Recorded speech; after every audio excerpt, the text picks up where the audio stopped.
तो आज की इस वीडियो में हम देखेंगे what is data, what is information, what is database. ठीक है, एंड डेटाबेस के फीचर्स क्या होते हैं, उसके एडवांटेजेस क्या होते हैं। ठीक है, हाउ डेटाबेस वर्क्स, हमें क्यों जरूरत पड़ती है, व्हाई वी नीड डेटाबेस। ठीक है, और डेटाबेस में क्या होते हैं, टेबल्स होते हैं, टेबल्स की टर्मिनोलॉजी पढ़ेंगे, मतलब टेबल्स में क्या क्या होते हैं, रोज होते हैं, कॉलम्स होती हैं, उनके डिफरेंट नेम्स क्या होते हैं। ठीक है, तो ये सब आज इस वीडियो में हम देखेंगे। अच्छा, इस ये जो टॉपिक है डीबीएमएस डेटाबेस वगैरह, ये जो भी टॉपिक है ये बहुत ही इम्पोर्टेंट होता है, आपके एग्जाम्स के लिए बहुत इम्पोर्टेंट है ये। ठीक है, ये ज़्यादातर नंबर में आता है। ये तो देखो, इसके फिक्स मार्क्स होते हैं, ये आना ही आना है। ठीक है, तो आपको इसका बेसिक से लेकर एडवांस तक पता होना चाहिए। तो सबसे पहला है व्हाट इज डेटाबेस। तो देखो, मैंने कुछ ऐसे ही लिखा है जैसे आपके क्वेश्चंस आते हैं, तो इनको फटाफट देखेंगे आप, थोड़ा ये लंबा होगा वीडियो। तो व्हाट इज डेटा। तो डेटा क्या है, data is a collection of raw facts and figures. ठीक है, डेटा क्या है, कुछ भी डेटा है, कोई भी, जैसे आपने कहा कि मेरा नाम गरिमा है, मैं इधर रहती हूँ, मेरा एज ये है, तो वो भी क्या है, आपका डेटा। ठीक है, data is unorganised and not enough to make decision. देखो, डेटा क्या होता है, अनऑर्गेनाइज्ड होता है। ठीक है, मतलब ये प्रॉपर वे में मैनेज इसको करना पड़ता है। ठीक है, डेटा इज अनऑर्गेनाइज्ड, कोई भी फैक्ट है, कोई भी आपका नंबर है, कोई भी स्ट्रिंग है, कुछ भी है, वो डेटा है, तो अनऑर्गेनाइज्ड है। And not enough to make decision, decision हम ले नहीं सकते उस डेटा के बेस पे। ठीक है, उसके बाद एक टर्म आती है इंफॉर्मेशन। ठीक है, अब आ गया इंफॉर्मेशन। तो भाई, इंफॉर्मेशन क्या है, देखो, इंफॉर्मेशन इज ऑर्गेनाइज्ड। अभी मैंने क्या कहा था, डेटा क्या है, अनऑर्गेनाइज्ड, पर इंफॉर्मेशन क्या होती है, ऑर्गेनाइज्ड होती है, अरेंज्ड होती है एंड प्रोसेस डाटा। अब मैंने कहा कि भाई कोई भी एक डेटा है, डेटा आ रहा है, उसको मैंने ऑर्गेनाइज वे में कर दिया ताकि हम उसको समझ पाए, ढंग से उस पर डिसीजन ले पाए। ठीक है, क्या करा, उसको डेटा को प्रोसेस कर दिया, तो वो क्या है, आपका information. Information is meaningful and helps in decision making, वही जो मैंने आपको बताया, इट इज मीनिंगफुल। ठीक है, नेक्स्ट टर्म आता है आपका डेटाबेस। What is database. तो डेटाबेस क्या है, it is an organised collection of data that has been arranged and is kept electronically in a computer system. ठीक है, देखो, डेटाबेस क्या है, डेटाबेस में हम क्या रखते हैं, अपना डेटा रखते हैं, और कैसा डेटा रखते हैं, अपना ऑर्गेनाइज डेटा रखते हैं। ठीक है, और ये होता क्या है, ये इलेक्ट्रॉनिकली एक हमारे पास एक सॉफ्टवेयर होता है जिसको हम कंप्यूटर सिस्टम में रखते हैं। ठीक है, so that we can organise our data. ठीक है, और डेटा खूब सारा रख सकते हैं, it is a collection of data, है ना। नेक्स्ट है, देखो, a database may also be defined as a collection of interrelated data stored together to serve multiple applications. मतलब हम collection of interrelated data हम store कर सकते हैं मल्टीपल एप्लीकेशंस। फॉर एग्जाम्पल, देखो एग्जाम्पल दे रखा है, या आपको समझ में आ जाएगा, स्कूल डेटाबेस। तो मैंने एक स्कूल डेटाबेस लिया, all the data related to school is stored, organized and arranged in that particular school database। मतलब एक डेटाबेस हमने बनाया है, स्कूल डेटाबेस, और उसमें all the data related to school is stored. ठीक है, स्टोर तो कर दिया, अब वो ऑर्गेनाइज भी होना चाहिए, और वो अब अरेंज्ड भी होना चाहिए। ठीक है, तो that is your school database. तो डेटाबेस का काम यही है, मतलब कलेक्शन ऑफ डेटा है, ऑर्गेनाइज वे में कलेक्ट करता है, और बहुत सारा डेटा हमारा उसमें सेव हो सकता है। ठीक है, अब फीचर्स क्या है डेटाबेस के, देखो features, they are very important, पूछा जाता है बहुत बार, तो मैंने शॉर्ट फॉर्म में लिख दिया है। तो देखो, सबसे पहले डेटा ऑर्गेनाइजेशन। सबसे पहले तो हम ऑर्गेनाइज ही कर रहे हैं भाई अपने डेटा को, डेटा ही ऑर्गेनाइज नहीं होगा तो आगे हम क्या करेंगे, उसको मैनिपुलेट, सिक्योरिटी कैसे देंगे, ऑर्गेनाइज, है ना। Data is stored in an organised manner, सबसे पहली कंडीशन यही होती है। ठीक है, ठीक वे में रखना होना चाहिए। सेकंड है, data can be added and modified और डिलीटेड। भाई, आपने डेटा ऑर्गेनाइज कर दिया, स्टोर कर दिया, लेकिन मुझे और डेटा ऐड करना है, मुझे वही डेटा मॉडिफाई करना है, और मुझे कोई डेटा पड़ा है डेटाबेस में, उसको डिलीट करना है, तो that term is your manipulation. ठीक है, डेटा को मैनिपुलेशन भी कर सकते, मतलब डेटा मैनिपुलेट होना चाहिए डेटाबेस में। नेक्स्ट आता है डेटा सिक्योरिटी। सिक्योरिटी देखो, फ्रॉम अनऑथराइज्ड एक्सेस। भाई, ऐसा नहीं है कि कोई भी आके उसको चेंज कर दे, या कुछ भी, मतलब डेटा के साथ छेड़खानी कर दे, तो वो नहीं होना चाहिए। ठीक है, नेक्स्ट है डेटा बैकअप। तो data backup with recovery strategy, ठीक है। देखो डेटा का बैकअप होना चाहिए, है ना। जैसे आपने देखा होगा we all use WhatsApp and all, उसमें बैकअप ऑप्शन आता है, गूगल में बैकअप ऑप्शन आता है ना, जीमेल वगैरह में। तो वो बैकअप होना चाहिए एंड रिकवरी स्ट्रेटेजी होना चाहिए। बाई चांस किसी ने अनऑथराइज्ड एक्सेस करके कुछ डिलीट कर दिया, कुछ ड्रॉप कर दिया, तो हम रिकवरी कर सकते हैं, है ना। देन है data integrity. Data should not be modified deleted without concern. भाई ऐसा नहीं है कि मैंने डेटा स्टोर करा और किसी ने आके उसको डिलीट कर दिया विदाउट माय कंसर्न। तो ये चीज इंटीग्रिटी मेंटेन होनी चाहिए डेटाबेस। देन है data sharing. Multiple users can access same data simultaneously without corruption. भाई अगर डेटा एट अ टाइम एक ही बंदा यूज कर रहा है तो डेटाबेस का फायदा नहीं है। डेटाबेस का फायदा तभी है जब मल्टीपल यूजर्स उसको एक्सेस कर सकें, लेकिन डेटा करप्ट नहीं होना चाहिए, ये शर्त है एक, ठीक है।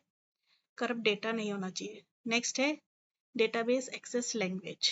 मतलब भाई डेटाबेस तो बना लिया, डेटा स्टोर कर लिया, अब उसको एक्सेस करना, मैनिपुलेट करना, डिलीट करना, ऐड करना या स्टोर करना और ऐड करना डेटा, वो कैसे करेंगे। एक सिंपल लैंग्वेज होनी चाहिए। सिंपल क्यों होनी चाहिए भाई, हर एक को समझ में आनी चाहिए। Simple language use to write commands queries to access data, ठीक है।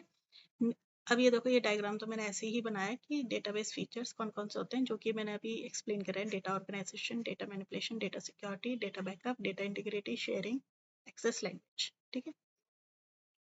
देखो अब टर्म आती है कि डेटा बेस कैसे वर्क करता है। तो देखो ये हमारा हो गया डेटा बेस, जहाँ पे हमने स्टोर करा हुआ है अपना डेटा, खूब सारा डेटा, ठीक है। बीच में आता है डीवीएमएस, जो कि अभी मैं आगे एक्सप्लेन करूंगी इन कमिंग वीडियोस कि डीवीएमएस क्या होता है, ठीक है। इसके थ्रू मैं अभी आपको बस एक लाइन बता देती हूँ कि इसके थ्रू हम पूरा डेटाबेस मैनेज करते हैं, ठीक है। फिर इसके बाद हमारे पास आती है एप्लीकेशंस, देन वी पीपल मतलब यूजर्स, ठीक है। तो ऐसे वर्क करता है हमारा पूरा डेटाबेस। तो अब देखो क्या है, the data is arrange inside a database as. देखो डेटाबेस कैसे होता है। सबसे पहले आपके पास कोई डेटा आया, स्मॉलेस्ट करेक्टर, है ना। देन डेटा आइटम, उससे हमने एक फील्ड बनाया, फील्ड अभी मैं बताऊंगी क्या होता है, ठीक है। देन उससे रिकॉर्ड बनता है, देन टेबल बनता है, देन डेटाबेस बनता है, ठीक है। Collection of table is your database, collection of record is your table, collection of fields is your record and collection of characters is your field, ठीक है। तो देखो सबसे छोटी यूनिट डेटा की क्या है, जो कि अभी मैंने बताया करेक्टर, ठीक है। It is the smallest unit of data. A bit, मतलब ये तो ऐसे लिख दिया बिट, है ना, सबसे छोटा करेक्टर। नेक्स्ट आता है फील्ड, जो कि अभी मैंने बताया था, it is a set of characters, ठीक है। जैसे रोल नंबर हो गया, नेम हो गया, जैसे आपका जैसे क्या हो गया, करेक्टर हो गया जी और नेम में आ गया गरिमा, ठीक है। कलेक्शन ऑफ करेक्टर्स, ठीक है। नेक्स्ट है रिकॉर्ड। रिकॉर्ड क्या हुआ, collection of fields is termed as record. अभी मैं आपको डायग्राम के हेल्प से समझाऊंगी तो आपको समझ में आ जाएगा। रिकॉर्ड क्या है, कलेक्शन ऑफ फील्ड्स, ठीक है। तो देखो इधर जैसे मैंने एक टेबल बनाया, जैसे ये टेबल ही है, इसमें एक तो हो गया रोल नंबर, ठीक है। रोल नंबर हो गया, name, then age, then marks, ठीक है। तो ये जो रोल नंबर है, इधर देखो आप, ये जो रोल नंबर है, नेम है, एज है, marks, these are the fields, ठीक है। और डेटा क्या हो गया, करेक्टर मतलब ये हो गया, ये ठीक है। और रिकॉर्ड क्या हो गया, इन सब का कलेक्शन, इन सब फील्ड्स का कलेक्शन क्या हो गया, रिकॉर्ड, ठीक है। रिकॉर्ड हो गया 10 रोल नंबर है प्रिया का, उसकी एज 18 है, मार्क्स उसके 90 है, तो ये पूरा क्या हो गया, रिकॉर्ड, है ना। देन है आपका, देखो रिकॉर्ड से क्या बनता है, टेबल, ठीक है। अ table is a collection of records. तो जैसे कि अभी मैंने बताया ये टेबल है, तो एक रिकॉर्ड ये हो गया, एक रिकॉर्ड ये हो गया, ऐसे ऐसे रिकॉर्ड हो गया, तो ये पूरा क्या बन गया, टेबल, ठीक है। एंड टेबल में क्या होता है, देखो data is arrange in rows and columns, columns and rows में अरेंज होता है आपका टेबल, ऐसा होता है, ठीक है। इधर सपोज रोल नंबर हो गया, नेम, एज, मार्क्स, तो इधर मैंने लिखा रोल नंबर 1, नेम गरिमा, एज 30, मार्क्स 90। तो ये पूरा का पूरा क्या हो गया, रिकॉर्ड। रिकॉर्ड का कलेक्शन क्या हो गया, टेबल हो गया, ठीक है। अच्छा अब देखो कुछ टर्म्स आएंगी जो कि आपको याद रखनी ही रखनी है एनी हाउ। देखो रोज, रिकॉर्ड्स को और क्या कहते हैं, रोज भी कहते हैं, टपल्स भी कहते हैं, ठीक है, ये ट्यूपल्स। नेक्स्ट है कॉलम्स, जिसे हम फील्ड्स कह रहे थे, है ना, उनको एट्रीब्यूट्स भी कहते हैं और कॉलम्स भी कहते हैं, ये आपको याद रखने ही है, ठीक है। देन अब मैंने एक स्टूडेंट टेबल बना रखा है, तो उसमें देखते हैं क्या है, क्या क्या है। तो देखो स्टूडेंट टेबल बनाया, roll number, name, age, marks, ये क्या हो गया, फील्ड्स। ये पूरा एक क्या हो गया, रिकॉर्ड। एक रिकॉर्ड ये हो गया, दो रिकॉर्ड, तीन रिकॉर्ड, इसमें 3 रिकॉर्ड हो गए। रिकॉर्ड को और क्या कहते हैं, रोज, टपल्स। फील्ड्स को और क्या कहते हैं, एट्रीब्यूट्स एंड कॉलम्स। इधर मैंने लिख भी दिया है, ठीक है। और ये क्या हो गया, डेटा। आई होप ये आपको समझ में आ रहा होगा। अब देखो क्या है, जैसे डेटाबेस मैंने आपको एक्सप्लेन कर ही दिया क्या है, तो अब देखते हैं कि यूज क्या है रियल लाइफ में डेटाबेस का। तो सबसे पहले देखो मैंने लिखा बैंकिंग सेक्टर में।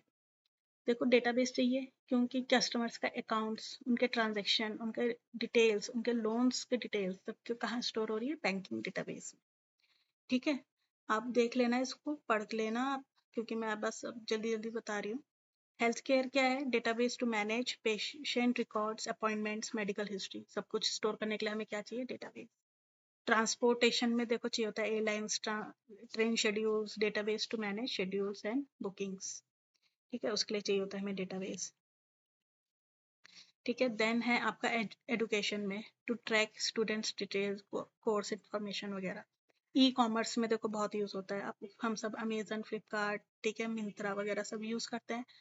तो उसमें क्या है, ये डेटाबेस ही तो यूज हो रहा है ना, हर प्रोडक्ट का इन्फॉर्मेशन, उसकी हिस्ट्री या आपकी ऑर्डर हिस्ट्री या आपका डिटेल्स कहाँ पे जाके स्टोर हो रहा है, डेटाबेस, ठीक है। अब देखो सोशल मीडिया प्लेटफॉर्म में, ये तो हम सभी करते हैं, Facebook, Insta, Twitter, they use database to store user profiles, post, messages and other data, ठीक है।